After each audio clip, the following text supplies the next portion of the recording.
Bonjour, j'espère que tu vas bien. Alors aujourd'hui dans cette nouvelle vidéo, je souhaiterais te parler de l'autonomie alimentaire, plus particulièrement donc axée sur l'alimentation.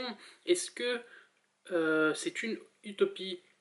Donc donc l'autonomie alimentaire, est-ce que tu penses que c'est une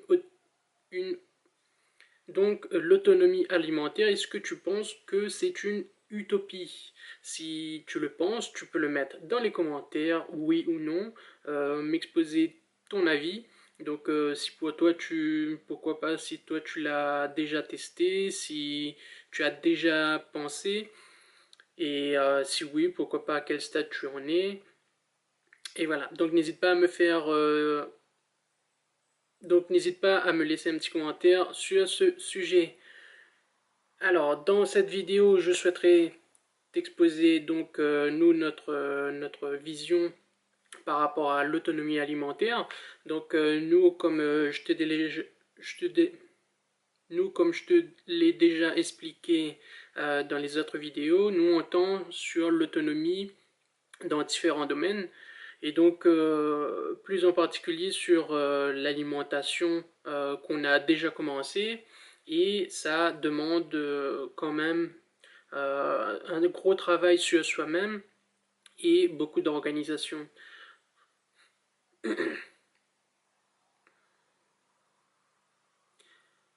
Parce que le gros problème, en fait, ça n'est pas d'arrêter du jour au lendemain. Les gens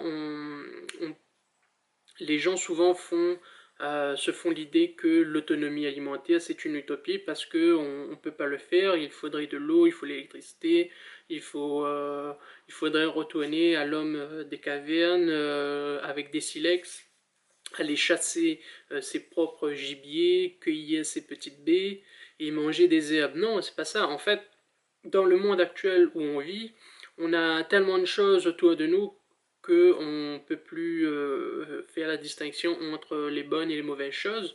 Souvent avec la publicité, on te vend les bienfaits de tels produits, euh, voilà, ils ont sorti telle nouvelle gamme de produits, donc c'est très bien. Le bio, le ci, tout ça c'est très bien. Mais quand au final, 5 ans après, un an après, tu as des investigations, des enquêtes qui se font par des journalistes, on s'aperçoit qu'en fait il y a une toute autre réalité et on, au lieu d'apporter vraiment du bienfait à l'être humain, on utilise encore plus de produits, de pesticides ou de je ne sais quoi. Je ne sais pas si tu as regardé dernièrement le reportage de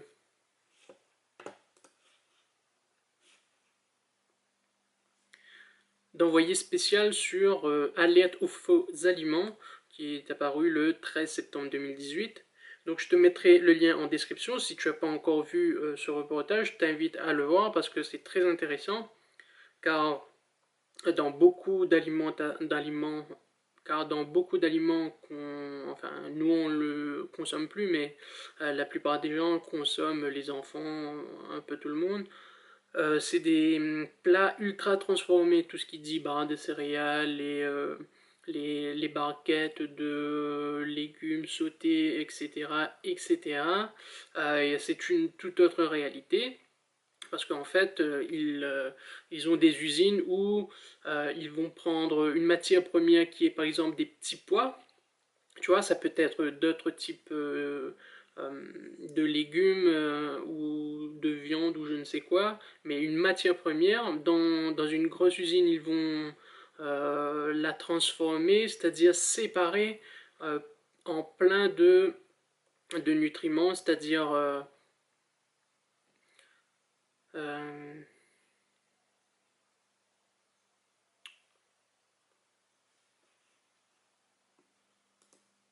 Des aliments ultra transformés, nous en avons plein nos placards, sans même le savoir. Céréales du petit déjeuner, produits laitiers, soupe de légumes, des produits que nous pensions sains et équilibrés sans jamais avoir regardé ce qu'ils contenaient vraiment. Ce que nous donnons à manger à nos enfants est-il bon pour leur santé? Amidon. incompréhensible. Comprenez, amidon transformés sont des produits industriels reconstitués.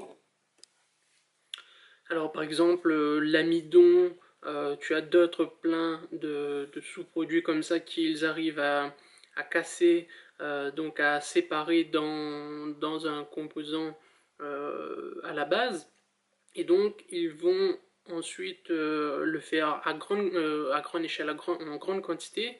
Et ils vont, une fois qu'ils ont séparé cette matière, il y a différentes matières, donc il y aura un industriel qui aura besoin de plus d'une matière, l'autre il aura besoin pour faire ses barres de céréales, l'autre pour faire une soupe de je ne sais quoi, et donc lui, il y a une grosse usine au départ, donc comme je t'ai dit, qui sépare cet aliment au départ, et ensuite elle sera recomposée dans une autre usine pour la fabrication d'un produit spécial ou dans l'ajout de différents plats préparés.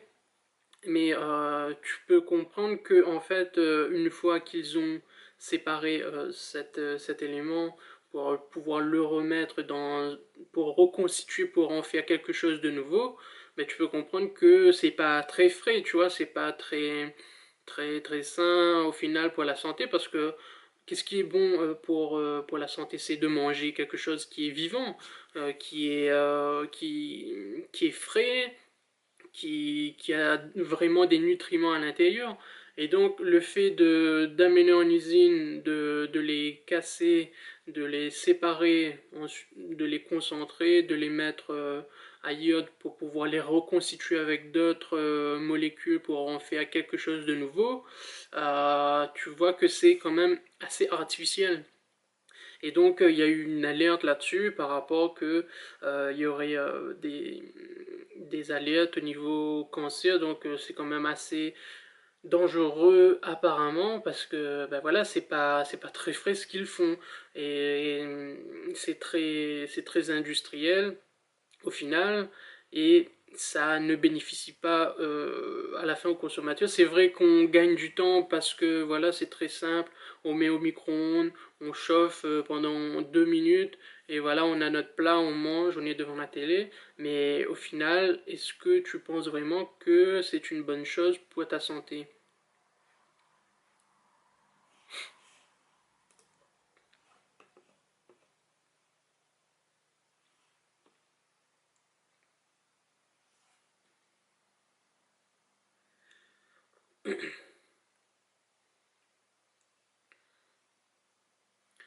Et pourquoi au final, les gens pensent que l'autonomie alimentaire dans cette partie peut être une utopie? Pourquoi? Parce que pour eux, c'est inaccessible.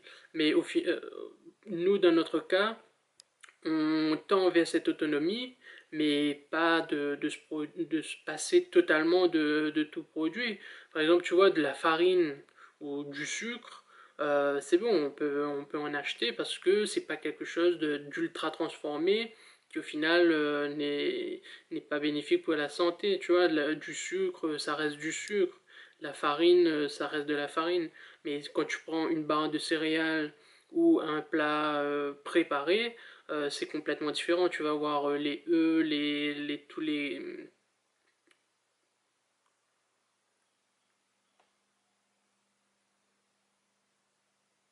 les exhausteurs de goût, enfin tout ce qu'ils rajoutent pour donner du goût, pour conserver, etc. C'est tout ce mélange-là en fait qui fait que ce n'est pas bon.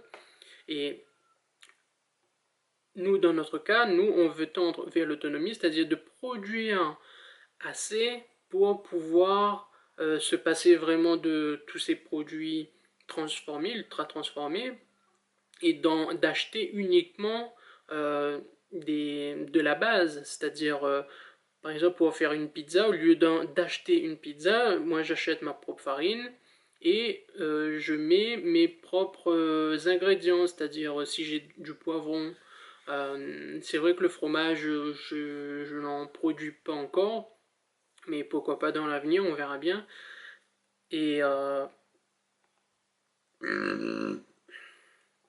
Voilà, pour une pizza, la base c'est quoi? C'est de la farine, de l'eau, du sel, ensuite quelques autres petits ingrédients, mais voilà, la base elle est là. Ensuite, il y a quelques légumes, du fromage, et puis c'est tout. Il y a pas tous ces produits qu'ils rajoutent les E, les C, toutes les lettres de l'alphabet à l'intérieur, tu comprends?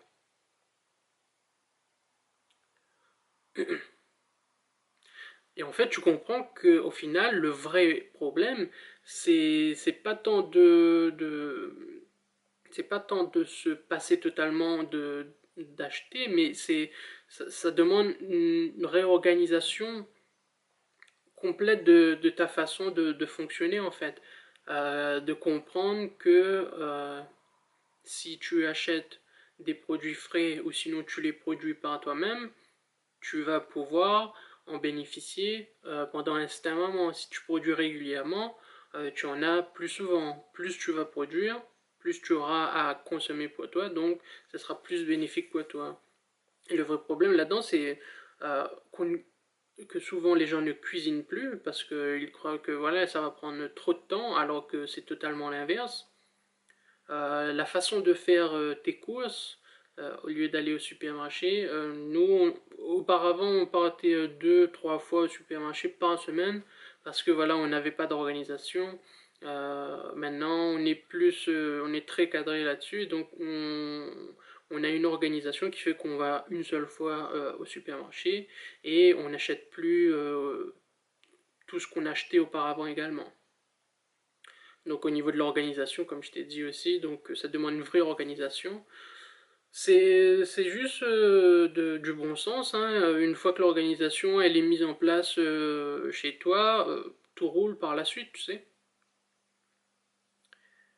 Et aussi, c'est de travailler sur soi, c'est de ne plus craquer pour les chocolats, enfin plein de produits transformés. Bon, je dis pas que on se passe totalement de chocolat, par exemple, non, mais c'est de ne plus faire attention à certaines publicités qui nous attirent pour acheter et consommer plus.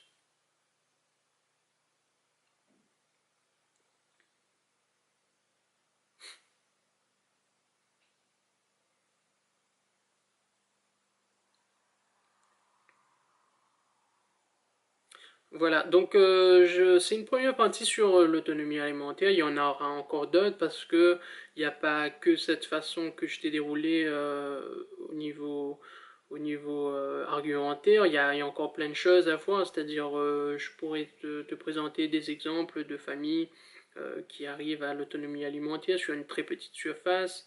Il y a d'autres choses encore à en parler. Et donc je vais le faire prochainement là-dessus, il y a encore beaucoup de choses à dire. Et si tu as aimé la vidéo, je t'invite à mettre un gros pouce bleu. Si tu as des choses à me dire en commentaire, n'hésite pas à les mettre en commentaire. Je te dis à bientôt, salut!